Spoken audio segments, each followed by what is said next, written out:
Now I'll show you how to use the Daily Life Stitched Grid. There's one for each of the Daily Life templates, so I'm using the Daily Life Stitched Grid 12 by 12. These are sold separately or in the corresponding value pack for each template. Here's my page with all the photos added. Instead of using stitched photo masks, I've decided that on this page I want to have my stitching in between the masks. It's just another way of adding a stitching element to your page. Each stitched grid consists of a multi-layered PSD file, and all the layers are linked to prevent them from being moved independently of each other. To add them to your page, first activate the layer that you want to add the stitching directly above, and that's usually the background paper layer.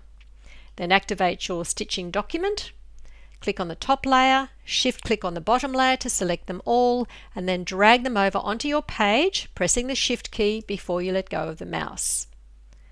If you slide down here, you'll be able to see all of those layers. Now the top layer is the outside stitching, and then we have 2 going across, that's these 2 here, and 3 going down. You'll want to either delete some layers or erase part of them. For example, I don't want the down 1 layer, so just click on the visibility icon in the layers panel to hide it, or you can even just drag it to the trash.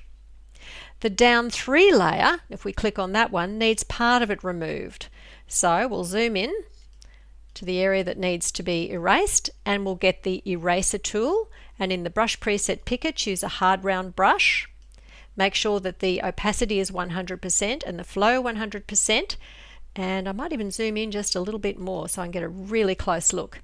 Now I'm just going to click on the area that needs removing, so that'll just be that area there, and I'll scroll down to the bottom and I'll click on that area there. So I'll just repeat that with the other part of the stitching that needs removing, and that's going to be the across 1 layer. I'll just need to remove that bit and that bit and that bit there and that bit there, and then it's all done. So very, very easy to add stitching to your page in this way. Now once you're satisfied with all the stitching, you can just merge it into 1 layer. So click on the top layer, shift click on the bottom stitching layer to select them all, and press Ctrl E in Windows or Command E on a Mac to merge them all together.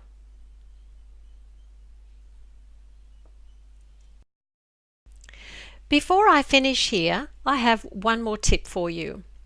Another idea is to reduce the size of everything on your page to make more space around the outside. You would always do that as the last step before you print your page. So once your page is finished, in the Layers panel, click on the top layer and shift-click on the bottom layer to select them all, but not the paper layer underneath, only as far as you're stitching.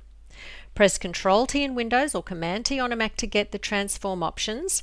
Press Ctrl 0 in Windows or Command 0 on a Mac so that you can see the outside of the bounding box.